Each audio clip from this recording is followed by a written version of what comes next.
Olá pessoal, eu sou Pedro Brandão, professor de língua portuguesa formado pela PUC do Rio de Janeiro. Começa agora mais uma videoaula do nosso canal Português Papo Cabeça. Em primeiro lugar, inscreva-se no nosso canal para não perder nenhuma das nossas próximas videoaulas e ative o sininho para receber todas as notificações. Essa aula é em homenagem ao dia em que essa aula está sendo publicada, dia 28 de junho, Dia Internacional do Orgulho LGBTQIAP+, e por aí vai. Já não sei mais em que ponto está essa sigla. Certa vez eu perguntei a uma amiga minha, enquadrada nessa sigla, por ser lésbica, por que tanta letra? Eu ainda coloquei que qualquer dia vai estar o alfabeto inteiro. E o que ela me explicou foi o seguinte: cada dia se acrescenta mais uma letra para que pessoas que sejam enquadradas numa outra categoria se sintam representadas. É difícil entender? Pois eu vou explicar. A última letra que foi acrescentada a essa sigla, até onde eu saiba, é a letra P, que significa pansexuais, que são as pessoas que sentem atração sexual, emocional ou romântica pelas pessoas independente do sexo ou identidade de gênero. Então imagine uma pessoa com essa característica. Se não houvesse o P na sigla, essa pessoa não se sentiria representada. Mas essa aula é em homenagem a esse dia, em especial à luta que essas pessoas estão promovendo, para que possam ter seus direitos igualados aos direitos de outras pessoas. Vamos começar comentando um episódio já bem antigo, vivenciado pelo já falecido produtor musical americano Ben Bagley. Não sei dizer ao certo a data do acontecimento. Segue um quadro. Perguntaram a Ben Bagley se ele já tinha ido para a cama com um homem. Ele respondeu: não, nenhum deles era homem. Por aí nós podemos notar que era uma época muito diferente da nossa. A homofobia era uma ideologia muito dominante.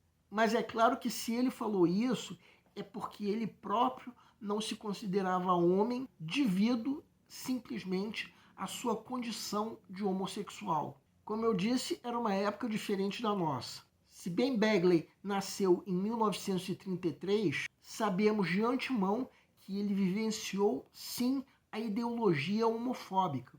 E por isso ele foi alvo das esculhambações mais diversas, típicas daquela época. Ele faleceu no final do século passado, em 1998, ou seja, 8 anos depois de a OMS ter retirado a homossexualidade do Código Internacional das Doenças, o que aconteceu em 1990. Mas é claro que a vida de Ben Bagley abrangeu de fato a época homofóbica. Agora vamos analisar textualmente uma fala da atriz brasileira Renata Carvalho. Segue um quadro. Talvez eu seja a primeira travesti de teatro que tenha uma carreira continuada e permanente no país. Nem Rogéria, nem Jane de Castro conseguiram. Essa fala faz parte do que essa atriz falou ao ser entrevistada para uma reportagem publicada mês passado pelo jornal O Globo sobre a atriz e seu trabalho, quando acabava de estrear no Rio de Janeiro o espetáculo Manifesto Transpofágico. Numa das cenas da peça, ela pedia à plateia para chamá-la de travesti, sem medo de errar. E a plateia, de fato, gritava em uníssono a palavra travesti. Então a atriz está enquadrada na letra T da sigla. Ela estava pedindo e, portanto, aceitando ser chamada de travesti. Segundo ela, trata-se de uma característica que precisa ter nome, ainda fazendo uma paráfrase de Guimarães Rosa, quando disse que muita coisa importante falta nome. Agora vamos abordar uma fala do ator Reinaldo Gianecchini, que é gay assumido e que nesse ano estreou a peça A Herança no Teatro Vivo de São Paulo. Se alguém está se perguntando se essa peça ainda está em cartaz hoje, quando essa videoaula está sendo publicada, a minha resposta é não sei. Primeiro vamos falar sobre a peça. Trata-se de uma versão em língua portuguesa de um espetáculo da Broadway, dividido em duas partes, que trata da temática gay. O personagem de Gianecchini é um eleitor do Partido Republicano. Vamos agora ler um comentário do ator. Segue um quadro. Para mim, era necessário adentrar esse mundo. Pela primeira vez, de lupa. Nunca frequentei bar e baladas gay. Não me sentia parte da comunidade, embora tivesse sempre muita empatia. Agora entendo a importância de se agrupar pela própria existência, de se colocar na frente o lado humano para além da parada sexual. Podemos entender que Gianecchini não se sentia pertencendo ao grupo. Provavelmente havia a dificuldade de se assumir. E se fosse o caso, não seria falha de caráter, e sim medo das consequências. Dia após dia, nós sabemos de empresas que deixam de contratar um profissional simplesmente por se tratar de um homossexual. Podemos imaginar que por trás dessa fala existia também a intenção de promover a peça, despertando a curiosidade do público. O espetáculo parece fazer parte das vivências que Gianecchini teve ao longo de sua vida.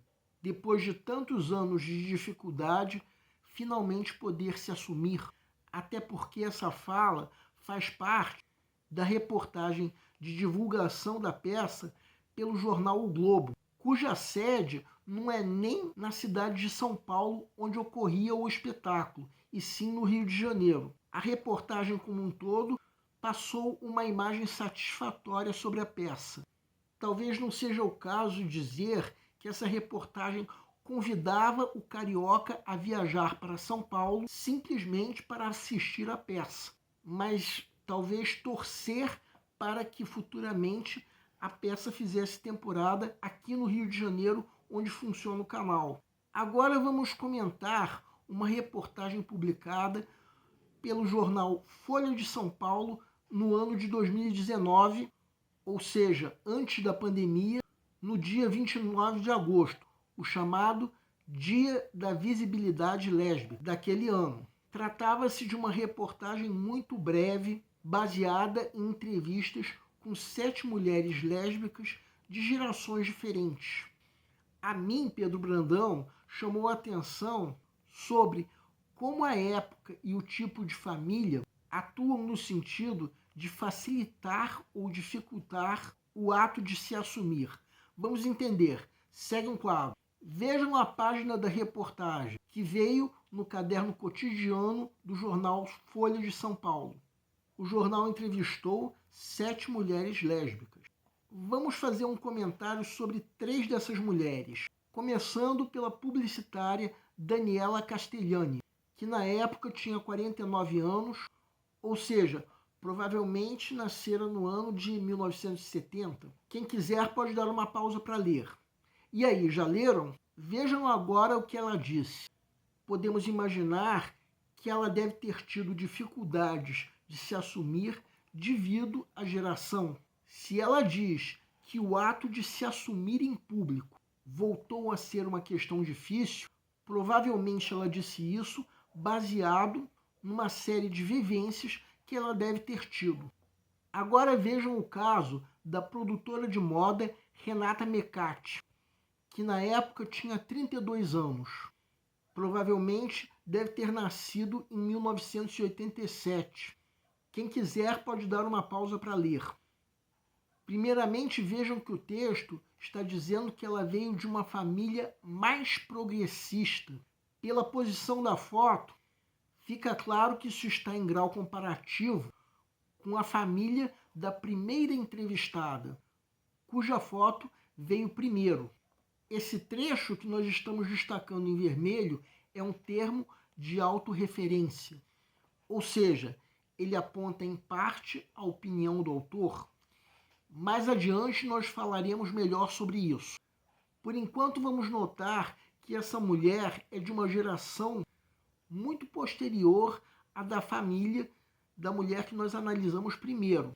Isso explica, em parte, a não ocorrência de problemas para se assumir. Vejam ainda a continuação de sua fala. Podemos imaginar que ela também está falando baseado em vivências pessoais, que parecem estar ligadas a mulheres lésbicas que têm uma feminilidade tão marcante que muitas pessoas comentam coisas do tipo: nem parece lésbica. Nesse ponto entra um aviso para todos vocês. Aqueles que têm mania de falar coisas desse tipo, percam essa mania o quanto antes. As mulheres lésbicas não gostam de ouvir isso, porque parece para elas que não parecer lésbica é elogio. É muito desagradável para elas ouvir isso. Agora vamos ao caso da primeira entrevistada, a secretária Dayana Bastos, de 17 anos, ou seja, nascida já nesse século. Quem quiser pode dar uma pausa para ler. Por aí podemos entender por que o texto sobre aquela mulher que analisamos agora há pouco estava dizendo que Renata Mecatti veio de uma família mais progressista, porque Dayana veio antes na reportagem e, por sua vez, era de uma família evangélica. Por isso que eu disse que nós tínhamos ali um termo de autorreferência, ou seja, que apontava a opinião do autor. E é por isso que eu disse lá na frente que o tipo de família, assim como a época, pode influir no ato de se assumir. Vejam a fala de Dayana. Ela reconhece o ativismo da própria geração como um fato que não pode acabar. Bem, é claro que essa reportagem veio a ser notícia e destacada pelo jornal devido à data em que se comemorava o Dia da Visibilidade Lésbica. Mas vejam agora a primeira página da edição. Vejam que o que mais chama a atenção nessa primeira página é a foto que acompanha a chamada da reportagem que nós estamos analisando. Ou seja, um pedestre que vê esse jornal passando pela banca presta atenção inevitavelmente nessa foto. Assim como quem recebe esse jornal em casa presta atenção primeiro nessa foto. Então é claro que o jornal deu um destaque de muita relevância a essa reportagem, provavelmente para demonstrar apoio à causa das lésbicas, em especial naquele dia. É claro que um destaque desse tipo não seria dado a uma reportagem dessa se fosse o dia de uma notícia do tipo morte de Rita Lee, ataque à Praça dos Três Poderes ou Brasil leva 7-1 da Alemanha. Mas, como naquele dia não houve nenhum fato de tamanha relevância para ser noticiado, o jornal pôde dar esse destaque àquela reportagem, uma maneira de o jornal se dizer engajado na causa. Convém lembrar que acabamos de dar a nossa interpretação pessoal a todos esses textos. Quem tiver outra interpretação pode e até deve nos escrever, de preferência através dos comentários. O nosso canal Português Papo Cabeça antigamente se chamava Aprenda a Língua Portuguesa. Cada vez mais estaremos focados em vocês que estão movendo a roda da história para que seja criado um futuro melhor para todos.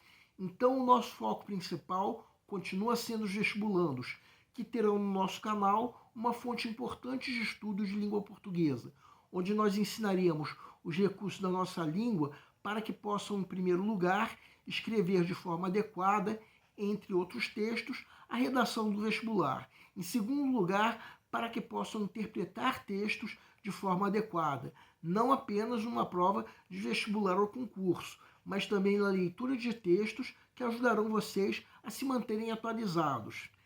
Cada vez mais nós teremos no nosso canal um Papo Cabeça. Ensinaremos nossa língua sim, mas de forma a estimular a inteligência que nasceu dentro de vocês e que precisa ser estimulada. E a missão do nosso canal é melhorar cada vez mais. Então vocês podem usar tanto o nosso e-mail quanto a nossa fanpage do Facebook para fazerem qualquer comentário, elogio, crítica ou ainda reclamação sobre as nossas videoaulas.